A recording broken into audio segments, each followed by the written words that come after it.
Again didn't go viral because of his music. Everybody knows his iconic Boiler Room set.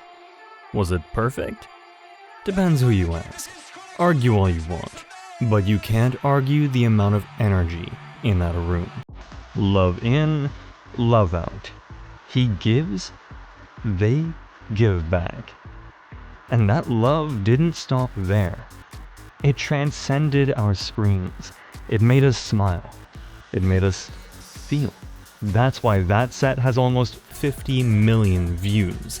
Not because the music was perfect, but because the energy was undeniable.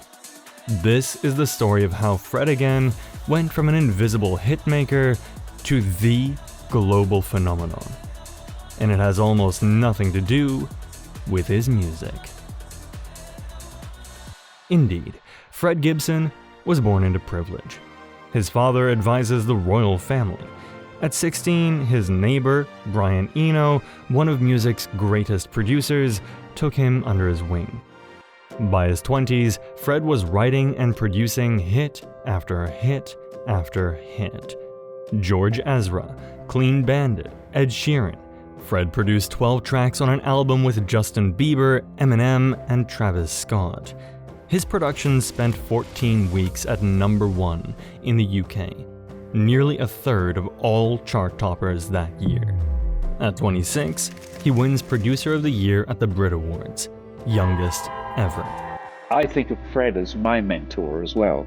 He had the talent, world-class technical ability, an ear for what makes songs connect. But something was missing, and he could feel it. I'd walk down the street and nobody had a clue, and part of me loved that, but part of me felt like I was hiding. He was reserved, careful, technically brilliant, but emotionally distant. He had mastered the craft, but he hadn't found the connection. And here's the thing, he had every reason not to. Born into privilege, royal family connections, mentored by a legend at 16, success before 30.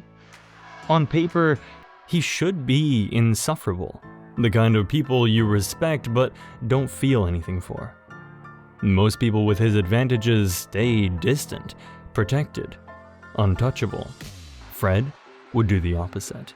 He'd become the most touchable artist in electronic music. But first, the world had to break open. In March 2020, as we all know, the world locks down. While the world grieved collectively, Fred did something unusual. He started recording everything. A construction worker named Carlos in Atlanta. We gonna make it through, all the way. No stopping us now. Poet Sabrina at an open mic. Mom, I am the party. Singer Julia Michaels on Instagram. But you're bringing back all my feelings, and I fucking love it. DJ The Blessed Madonna. We've lost the hugs with friends and people we loved. We've lost dancing. April 2021. Fred releases something completely different from his pop production work. He calls it Actual Life.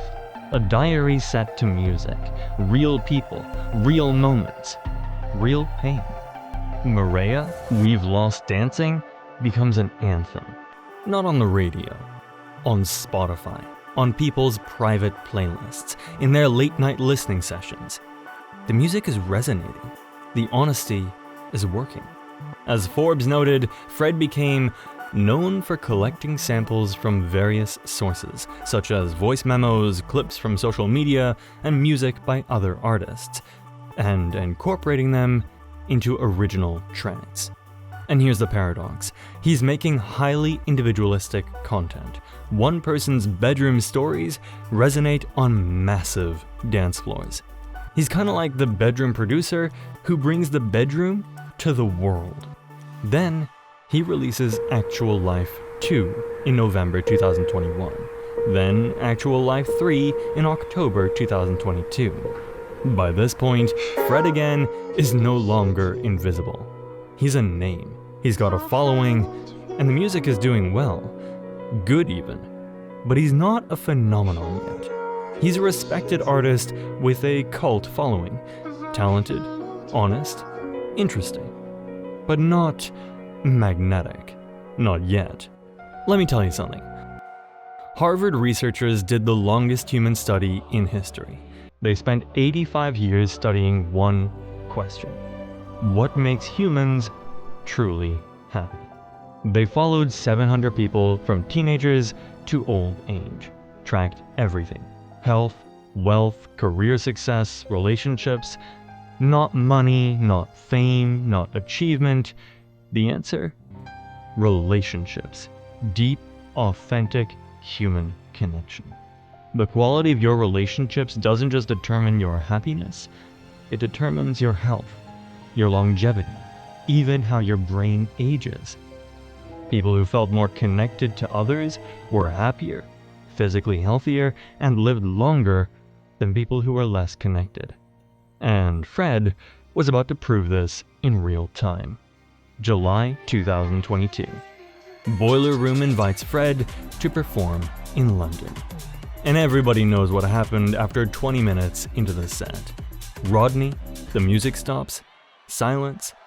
Fred turns, sees Rodney's horrified face, and instead of panic, anger, or frustration, he laughs. Genuinely laughs, hugs Rodney, brings the music back. The room explodes. That moment gets clipped, shared, rewatched, memed. He's this like joyful guy who's everything you want your people to be in a club. Like he's giving it everything, he's like so there with you. After watching that for the first time, I thought of Fred as the ideal older brother who's always there for you, even when you screw up, encouraging you to do amazing stuff. The kind of person you'd never want to let down, not because you're scared of him, but because his belief in you feels sacred.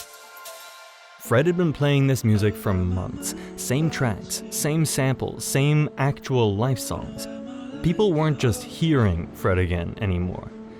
They were seeing him, feeling him, connecting with him.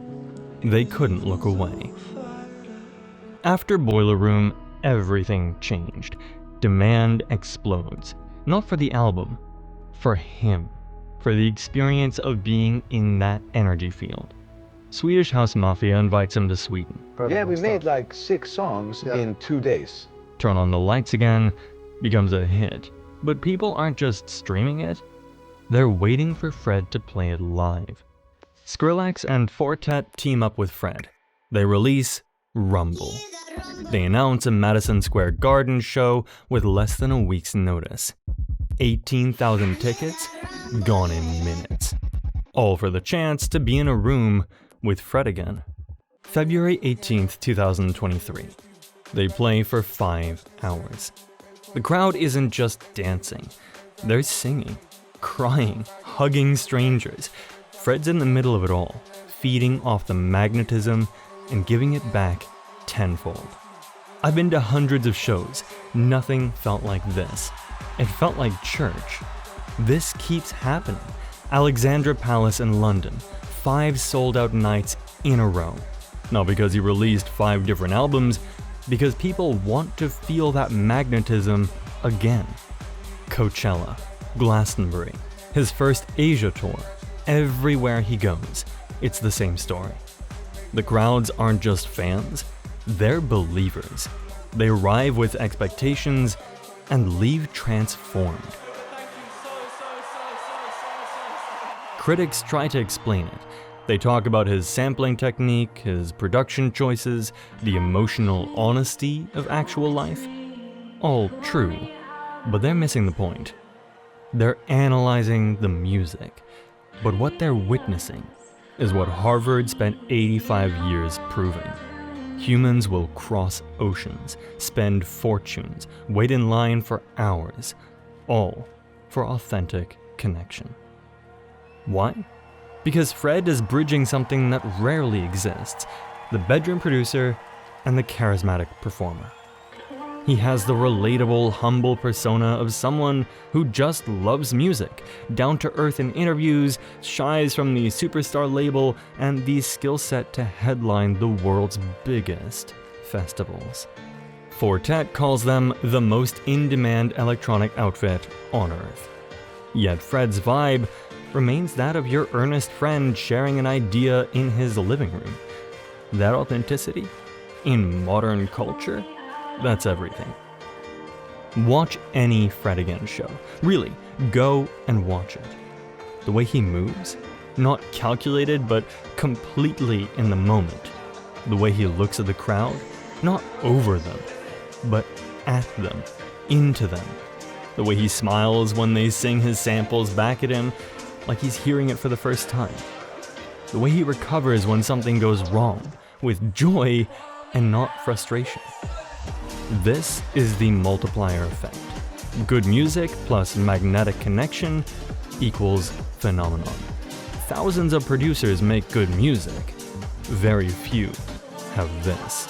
So what is it? What makes Fred so magnetic? He talks about it in interviews, not directly, but if you listen carefully, he's telling you. There needs to be a sense of risk. It needs to feel like it could fall apart. Otherwise, it's something else. He's talking about his performance philosophy. He calls it jeopardy. Watch his live setup. He makes mistakes, drops beats, loses sync, and sometimes on purpose. On purpose, you ask? Yes, because perfection is boring. Perfection is safe. Perfection doesn't let the crowd in. The best moments are when I don't know what's gonna happen, when the crowd takes it somewhere and I have to follow them. This is the secret. He's not performing at the crowd. He's performing with them. Other DJs control the room. Fred converses with it. Watch his face. Every emotion is visible. Joy, concentration, surprise when the crowd does something unexpected, love when they sing it back to him.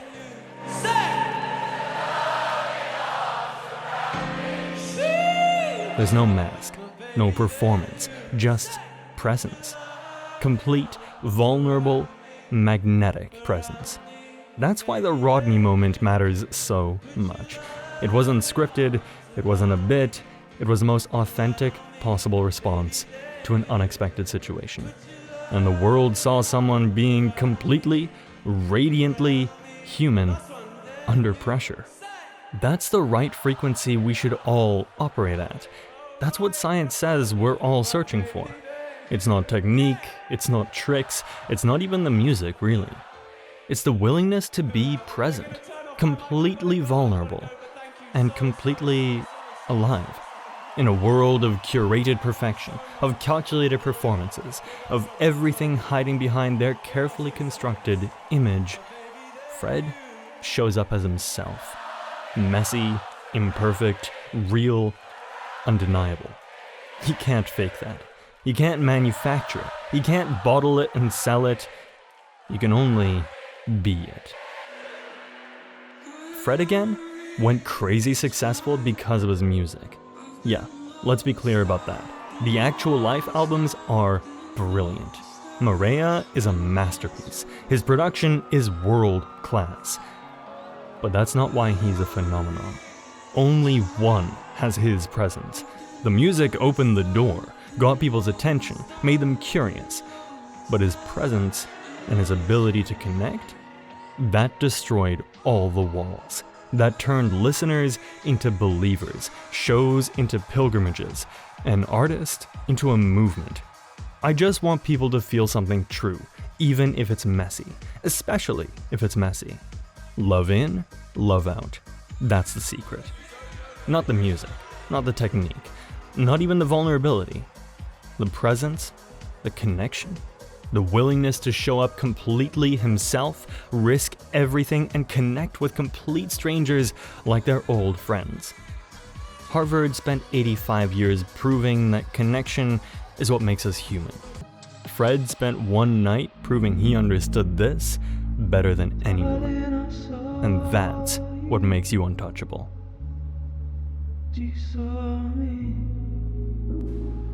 What's he got to say? We gonna make it through.